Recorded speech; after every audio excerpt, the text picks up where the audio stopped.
Assalamu alaikum dear student. Hope you all doing good.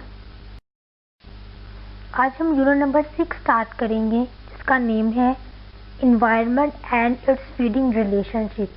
अभी unit किसके बारे में? ये हमारे माहौल के बारे में है। हमारे माहौल में जो लिविंग थिंग्स हैं, ह्यूमन, एनिमल्स और प्लांट्स, उनके आपस में फूड को लेकर किस तरह से एक दूसरे से कनेक्टेड है। एक जो लिविंग थिंग है वो किस तरह से दूसरे लिविंग थिंग के लिए फूड का काम करती है और फिर फूड के थ्रू किस तरह से एनर्जी ट्रांसफर होती है। इसके अलावा हम डीकम्पोजर का कॉन्सेप्ट लेंगे, इकोसिस्टम का कॉन्सेप्ट इस यूनिट में देखेंगे। ये सारी बातें हम इस यूनिट में डिस्कस करेंगे। जो आज का हमारा टॉपिक है इस यूनिट का, जो कि फर्स्ट टॉपिक है habitat.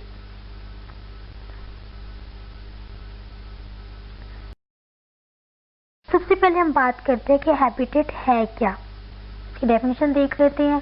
Habitat is a place where an organism can live, feed, shelter and reproduce. अब हैबिटेट हमारे पास एक ऐसी जगह है जहाँ पर कोई भी जानवर रहता है, अपना फूड उसको वहीं से मिलता है, वो उसके लिए जगह एक प्रोटेक्शन है और उसके लिए वहीं पर ही उसका रिप्रोडक्शन का प्रोसेस भी होता है। हम हैबिटेट को किसी भी जानदार के लिए उसका नेचुरल एनवायरनमेंट भी कह सकते हैं, क्योंकि वो नेचुरली तौर पर वहीं रह सकता है। अगर कुछ सिचुएशन ऐसी भी होती है जैसे कि कुछ एनिमल्स या प्लांट्स हैं, अगर हम उनको एक जगह से दूसरी जगह शिफ्ट करें, यानी कि उनको उनके नेचुरल एनवायरनमेंट से किसी और जगह पर शिफ्ट करें, तो उनके लिए सर्वाइव करना मुश्किल हो जाता है या उस जगह पर रह नहीं पाते। जैसे कि फिश है, वो ज़्यादातर वाटर में रहती है, लैंड पर ज़्यादा देर नहीं रह सकती। इसी तरह से टाइगर, लाइन, ये कुछ ऐसे एनिमल्स हैं जो फॉरेस्ट में ही रह सकते हैं इजीली।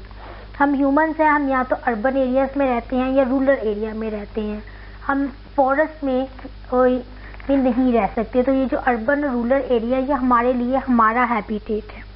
अब जो हैबिटेट है उसके डिफरेंट साइज़ है। हम हैबिटेट को किसी एक एरिया, किसी एक साइज में नहीं कह सकते, डिफरेंट साइज में है। कुछ जो हैबिटेट है वो बहुत छोटी होती हैं, जैसे कि एक फ्लावर, एक प्लांट, ठीक है। इसके अलावा अ ट्री ट्रंक और रोटिंग लॉग, ये सब स्मॉल हैबिटेट्स है। अब कुछ ऐसे हैबिटेट्स है जो कि बहुत बड़े होते हैं, लेकिन ये छोटे छोटे हैबिटेट से मिलकर बनते हैं, जैसे कि फॉरेस्ट, माउंटेन, डेजर्ट, ये सब जो है ये लार्जर हैबिटेट्स है।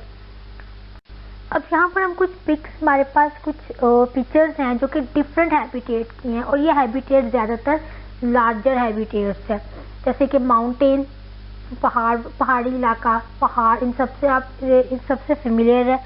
ग्रास लैंड, एक ऐसी ज़मीन जहाँ पर बहुत ज़्यादा घास होती है, जहाँ पर हिरन वगैरह नॉर्मली रहते हैं। पोलर रीजन यानी कि बर्फानी इलाके। वेटलैंड यानी कि एक ऐसी जगह जहाँ पर जो नमी बहुत ज़्यादा होती है, जैसे दलदली इलाका। रेन फॉरेस्ट, ऐसी फॉरेस्ट हैं जो कि बहुत बड़े होते हैं, जिसमें सारा साल बारिशें होती हैं। डेजर्ट को सब जानते हैं, सहराई इलाका, रेत का इलाका। अर्बन मतलब शहरी इलाका, जैसे यहाँ पर हम ह्यूमंस रहते हैं। और मैरीन यानी कि समुद्री इलाका या ज़ेरे ज़मीन, जैसे हम कह सकते हैं पानी के नीचे का एरिया। अब हम डिफरेंट हैबिटेट्स को थोड़ा डिटेल में देख लेते हैं।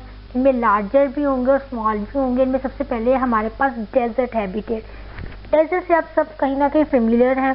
अब डेजर्ट क्या है? डेजर्ट एक ऐसी जगह जो कि जहाँ पर ज़्यादातर रेत होती है, जिसकी मिट्टी में रेत होती है, जगह बहुत गर्म होती है, यहाँ की हवा भी बहुत गर्म और खुश्क होती है, बारिश बहुत ज़्यादा कम होती है।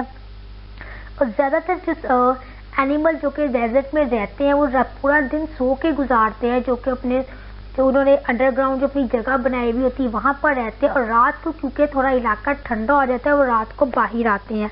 ऐसे जानदार को हम नॉकटर्नल का भी यानी कि का नाम देते हैं, यानी कि रात को जागने वाले जानवर।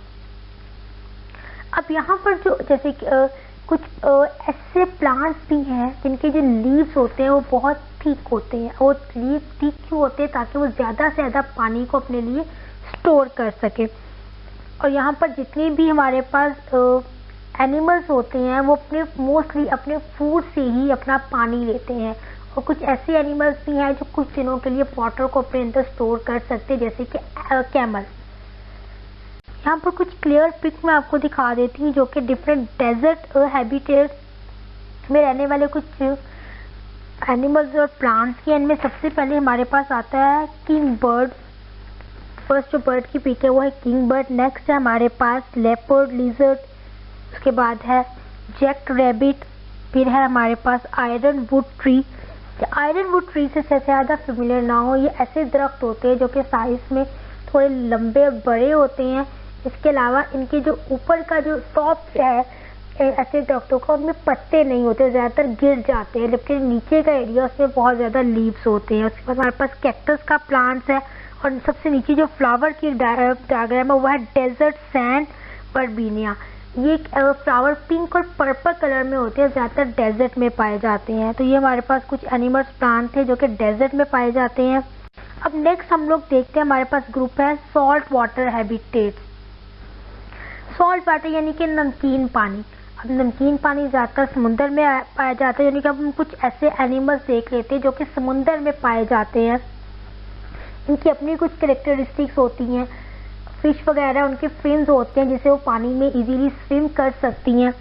हमारे पास यहाँ पर है शार्क, स्टारफिश, व्हेल, डॉल्फिन, इन सबसे आप फेमिलियर है।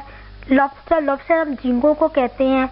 एंड कॉरल, कॉरल क्या है? कॉरल मतलब है तो बेसिकली एनिमल, ये कुछ हद तक ये प्लांट्स की तरह होता है, यानी कि अलगा की तरह होता है। ये सब वो एनिमल्स हैं जो कि समुद्रों में पाए जाते हैं। इसके अलावा समुद्रों में कुछ ऐसे प्लांट्स भी होते हैं जो कुदरती तौर पर सिर्फ वहाँ होते हैं, किसी दूसरी जगह पर नहीं होते। ये आज के टाइम में मेडिसिन में यूज़ होते हैं। कुछ कैंसर के ट्रीटमेंट में ऐसे प्लांट्स यूज़ होते हैं जो आपको सिर्फ समुद्र में ही मिलते हैं।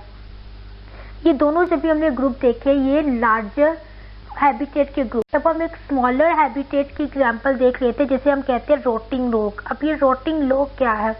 रोटिंग लॉग ऐसी दरख्त का एक हिस्सा है, उसी का एक हिस्सा है जो कि किसी दरख्त किसी वजह से ज़मीन पर गिर जाता है, तो इसका बचा हुआ हिस्सा होता है जो कि ज़ाहरी तौर पर तो डेड है, लेकिन ये फिर भी बहुत ज़्यादा इंसेक्ट्स और प्लांट्स के लिए हैबिटेट का काम करता है। जैसे कि अर्थवॉर्म, फंजाई, बैक्टीरियाज, जिनको हम डीकम्पोजर कहते हैं, और मॉसिस वगैरह। ये तो कुछ जनरल एग्जांपल्स थी कुछ हैबिटेट्स की। इसके अलावा जो एक ट्री है वो भी एक हैबिटेट हो सकता है। ट्री अब हमारा जो है वो आप देखते हैं कि बहुत ज़्यादा जो बर्ड्स हैं, मोस्टली बर्ड्स हैं वो ट्रीज पर ही अपने घोंसले बनाते हैं, तो ट्री उनके घोंसलों के लिए, उनके रहने के लिए एक हैबिटेट है।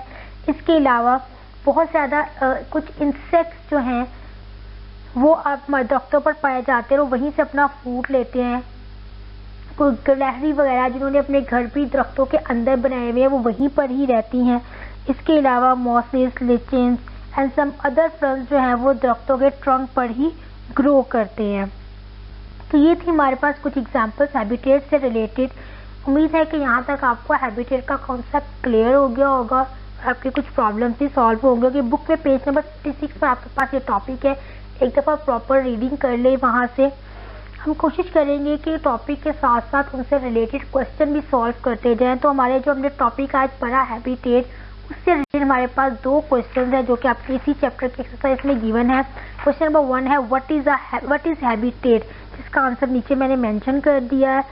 आपने हैबिटेट की डेफिनेशन लिखनी है। क्वेश्चन नंबर 2 है आपके पास what is the difference between an organism habitat and its environment, यानी कि आपने हैबिटेट और एनवायरनमेंट दोनों के दरमियान डिफरेंस बताना है, जो कि मैंने मेंशन कर दिया। यहाँ तक होपफुली आपके सारे पॉइंट्स क्लियर हो जाएंगे। आज के लिए बस इतना ही, इससे आगे हम नेक्स्ट लेक्चर में कंटिन्यू करेंगे। Thank you so much.